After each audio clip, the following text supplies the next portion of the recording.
Hello, everyone, and welcome to You've Retired, Now What?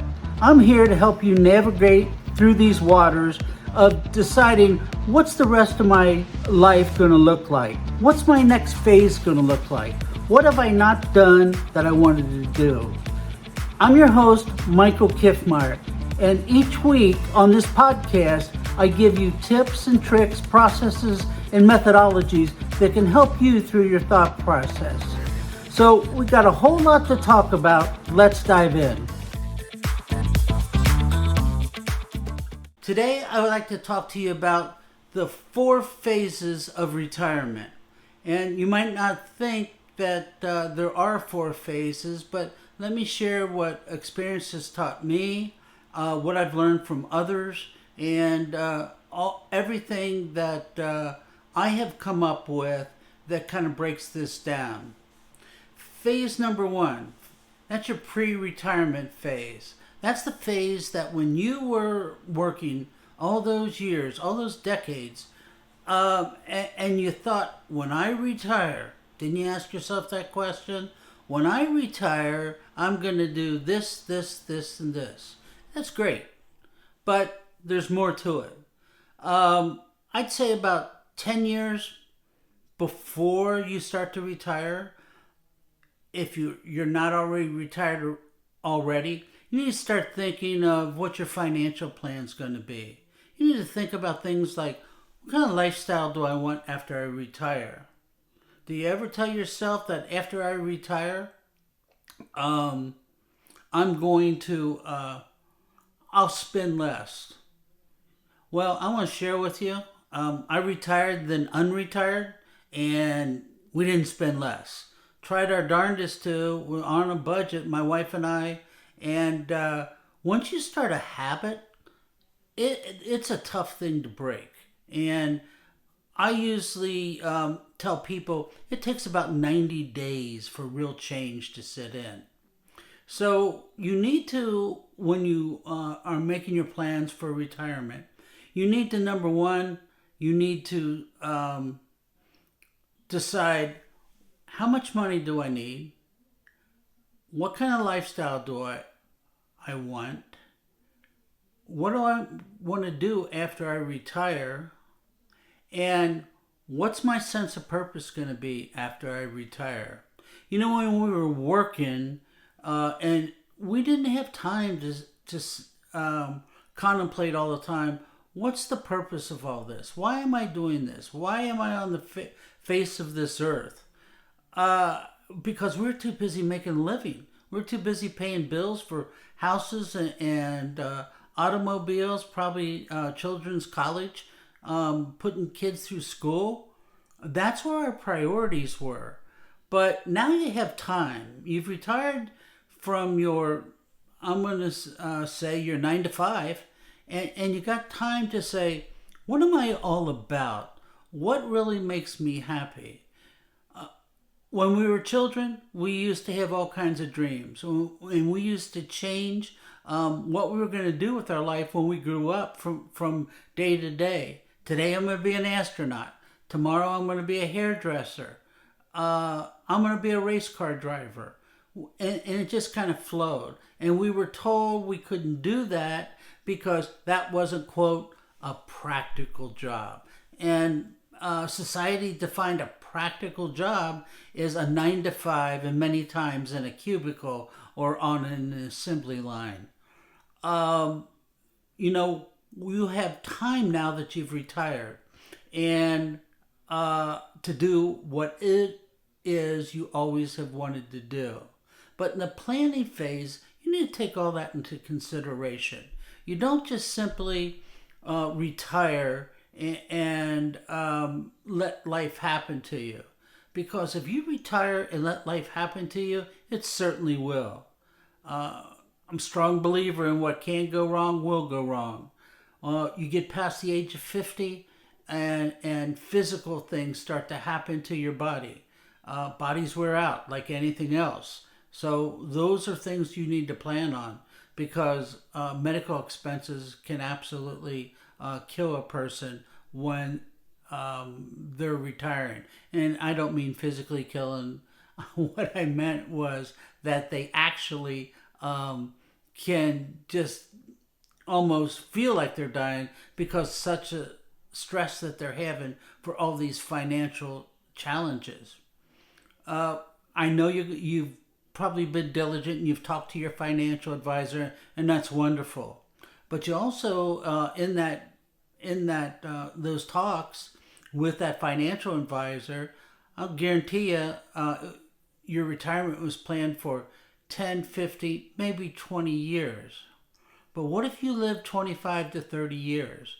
Doctors and social scientists have told us that if we retire at 65, which is pretty much the average age in the United States, that we're probably going to live to another 25 or 30 years. What are you going to do with that time? You need to plan for it. And you need to decide, okay, here's what I want to do, and here's the reasons why. So that is your pre-retirement phase. Phase number two. Phase number two is what I call the honeymoon period. The honeymoon period is we think of beaches, Tommy Bahama shirts, little umbrella drinks on the beach or on a cruise. And that's the honeymoon period. We worked all these years and we need to enjoy the fruits of our labor of what we've done. But sooner or later, what happens is the fact that you get that tap on your shoulder and it says, now what? You know, when you worked, you had a sense of purpose. You knew exactly who you were, what you were to do each and every day. You had a structure. You know what else you had? You had a lot of friends that you worked with. And you commingled with them, if not on a daily basis, on a regular basis. And this was your life, and it was probably very fulfilling.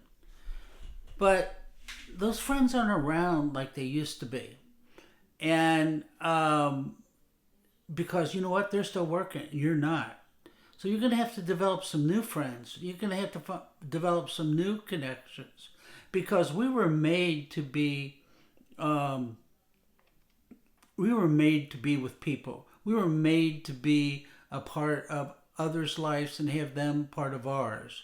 And I'm afraid that even though it's a part of everything I do, these mobile phones and computers and tablets, they've made us become social isolationists.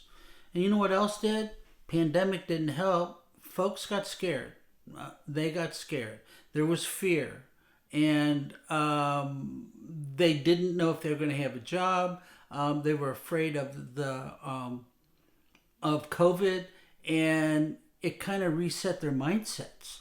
And even in retirement, it kind of reset people's mindsets.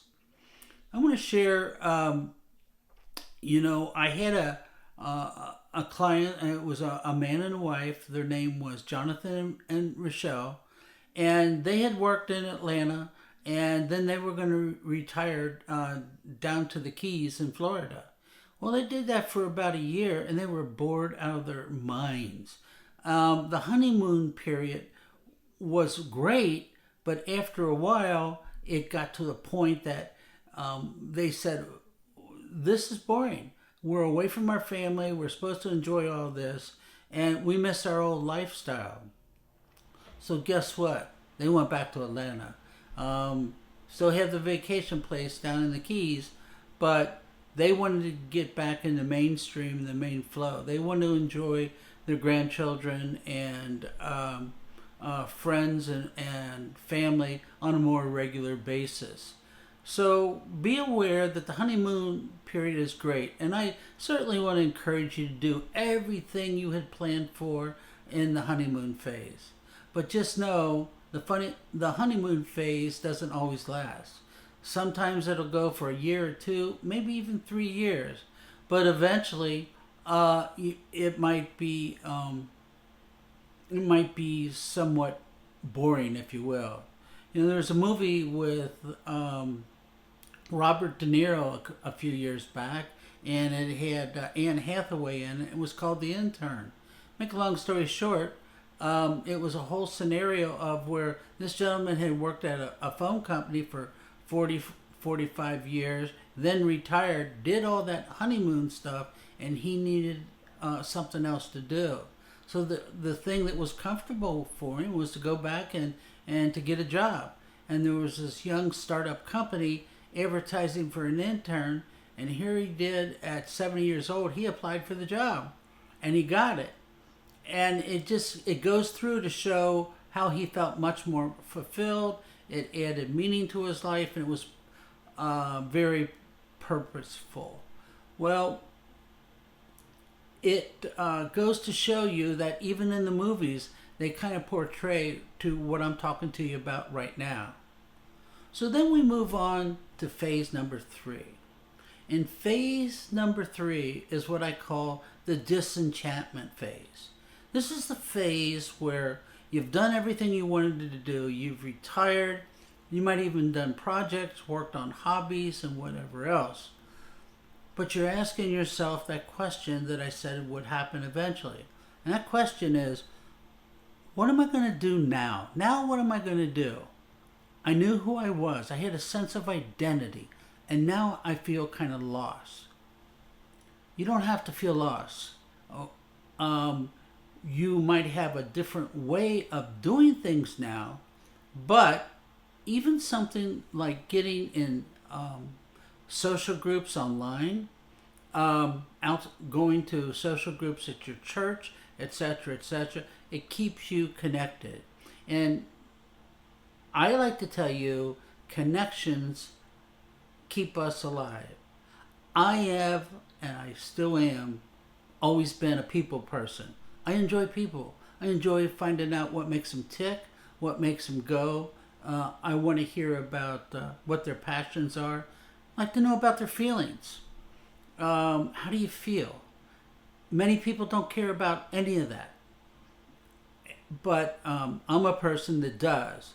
And you've probably heard me say before, I've been a teacher at heart, was a teacher in public schools at the beginning of my career, parlayed that into the computer industry, and did a lot teaching corporations for, I would say, 3 decades, how to use learning and education as a competitive advantage. Well, during that time, I developed tools, process, and methodologies. And those are the same tools, processes, and methodologies that I want to help you to have a better retirement and to help you be fulfilled in this life. Hey guys, real quick, if you've been struggling to answer the question, now what, after you've retired, I'd like to invite each and every one of you to my free Now What challenge that can help you reignite your spark, give yourself a sense of direction, try to decide exactly what it is you want to do in this next phase of your life. People are very smart and they get worn out. I know that. But eventually they know they got to do something more. And you need a purpose to get up and out of that bed each and every morning. I have tools, processes, and methodologies that I'm going to share with you in this challenge that I believe will help you clear your mind and decide exactly what you're going to do in this next phase of your life. So the 4th phase is called the re-engagement phase. And the re-engagement phase is you've gone from being down here to you're going this way. And understood, you might not know what that is right now, and that's acceptable. But if I could show you a way that you could find that purpose and not just drift and just go from day to day and be ready to pop up out of that bed each and every day, is that something you might have an interest in? You know, the Japanese people have a term they use called ikigai. And ikigai is basically a purpose-driven life.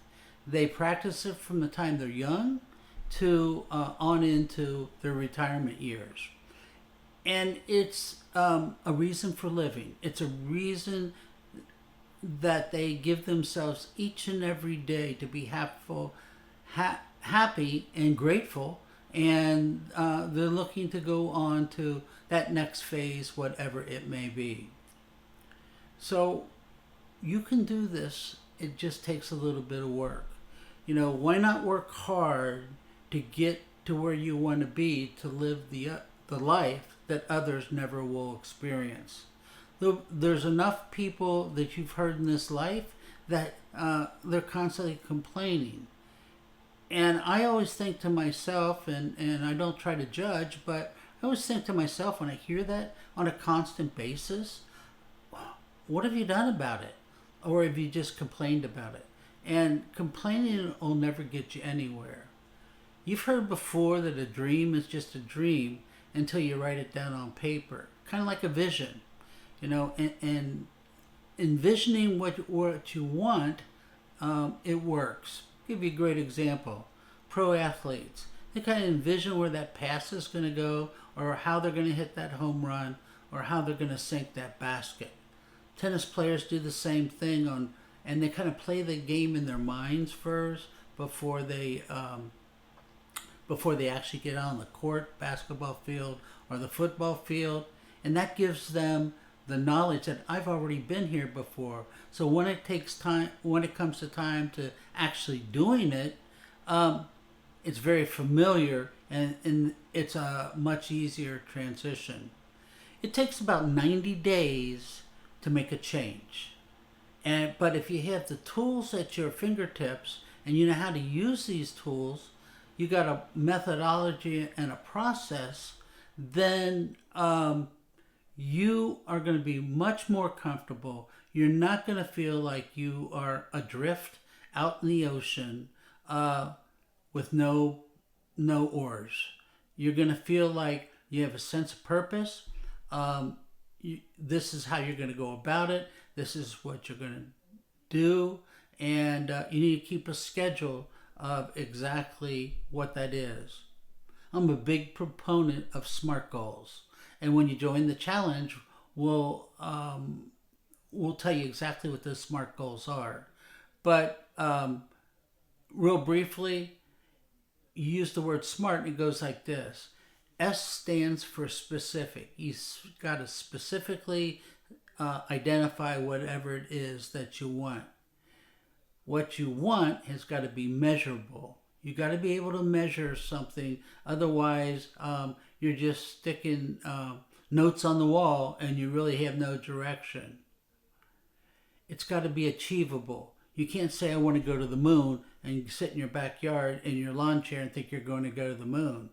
But what you can do is if you have something that's achievable, like just like weight loss. I want to lose 30 pounds. And you start to mark that down each and every day until you get to your goal. That's what I mean about achievable. Number 4, it needs to be realistic.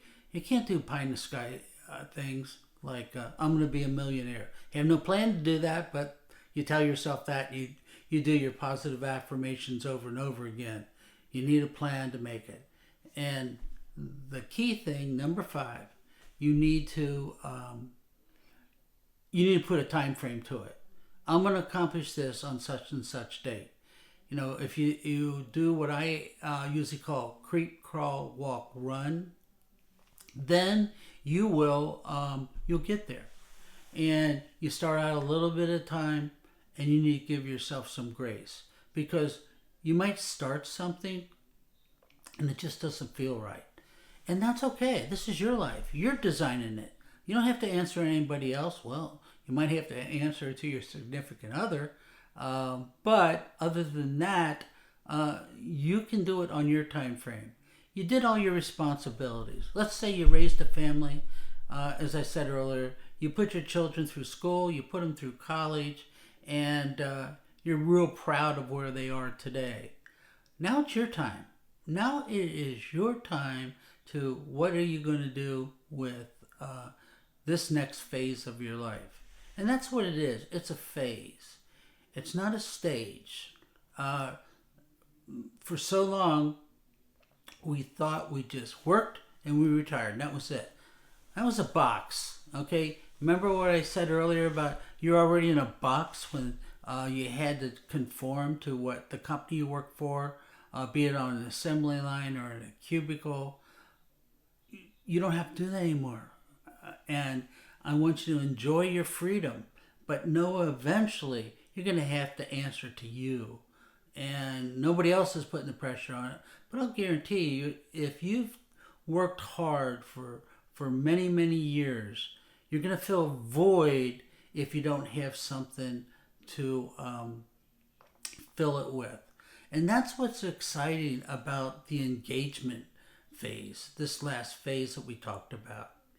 And can people skip a phase? Well, they can, but they always got to know that you can't ignore problems or challenges, because sooner or later they're going to rear their ugly head, and it's going to be a bigger challenge or a problem than it was before. So why not have a plan to go into these different phases rather than sit there and try to just go along with it? You don't want to go along with it because, one more time, this is your life. You want to have a meaningful retirement, and retirement doesn't mean what it used to mean for our parents and our grandparents. It's different now. We've got increase in medical procedures. They're solved diseases they never could before, and this is all added to our life expectancy. We got better health care for ourselves, not only from the doctors, but just people are more aware of taking care of their bodies right now, because if you talk to your doctor, he or she's going to tell you things start to go wrong after the age of 50. Why is that? Well, the body wears out. I know when I was a younger man, I played a lot of athletics. I'm paying for it now. I've had a couple major surgeries, but it's you might not have heard this term, but it's kind of like I'm a baby boomer. We're like the bionic boomers. We're not going to just let a knee replacement or a hip replacement, shoulder replacement stop us. We're going to keep going because we have other things to do. So if you've enjoyed what I have shared on this episode today, I want to thank you for listening. And if you've enjoyed it, please tell your friends, your colleagues, even family members. You'd be amazed at some of the people, close to your age or your age that are struggling with some of these same thoughts in their minds. And I always think that's good. I think it's good that I'm a lifetime learner, and I like you to be as well. I think that keeps you mentally sharp. It keeps you engaged, and it gives you your ikigai, or your sense of purpose, to get up and out of that bed each and every day. Please, as I said earlier, please share this podcast with your colleagues and friends. And one more time, I'd like to share about my upcoming challenge, the Now What Challenge, which is designed to help you to find your next steps in this next phase of your life. I appreciate you, I thank you, and I wish you a good day, and we'll talk soon. Bye now. Hey, before we conclude this episode, I'd like each and every one of you to know that your thoughts, your dreams, and what you would like to get out of this podcast is valuable to me. My whole goal and my mission is to serve you like I have served others. For years, I had taught major corporations how to use learning as a competitive advantage. I want to do the same for you. So please leave your notes or reach out to me, and I want to gear this podcast towards your wants and needs and help you as much as I can. Again, this is Michael Kiffmeyer, and you've listened to You've Retired, Now What? I want to thank each and every one of you for listening.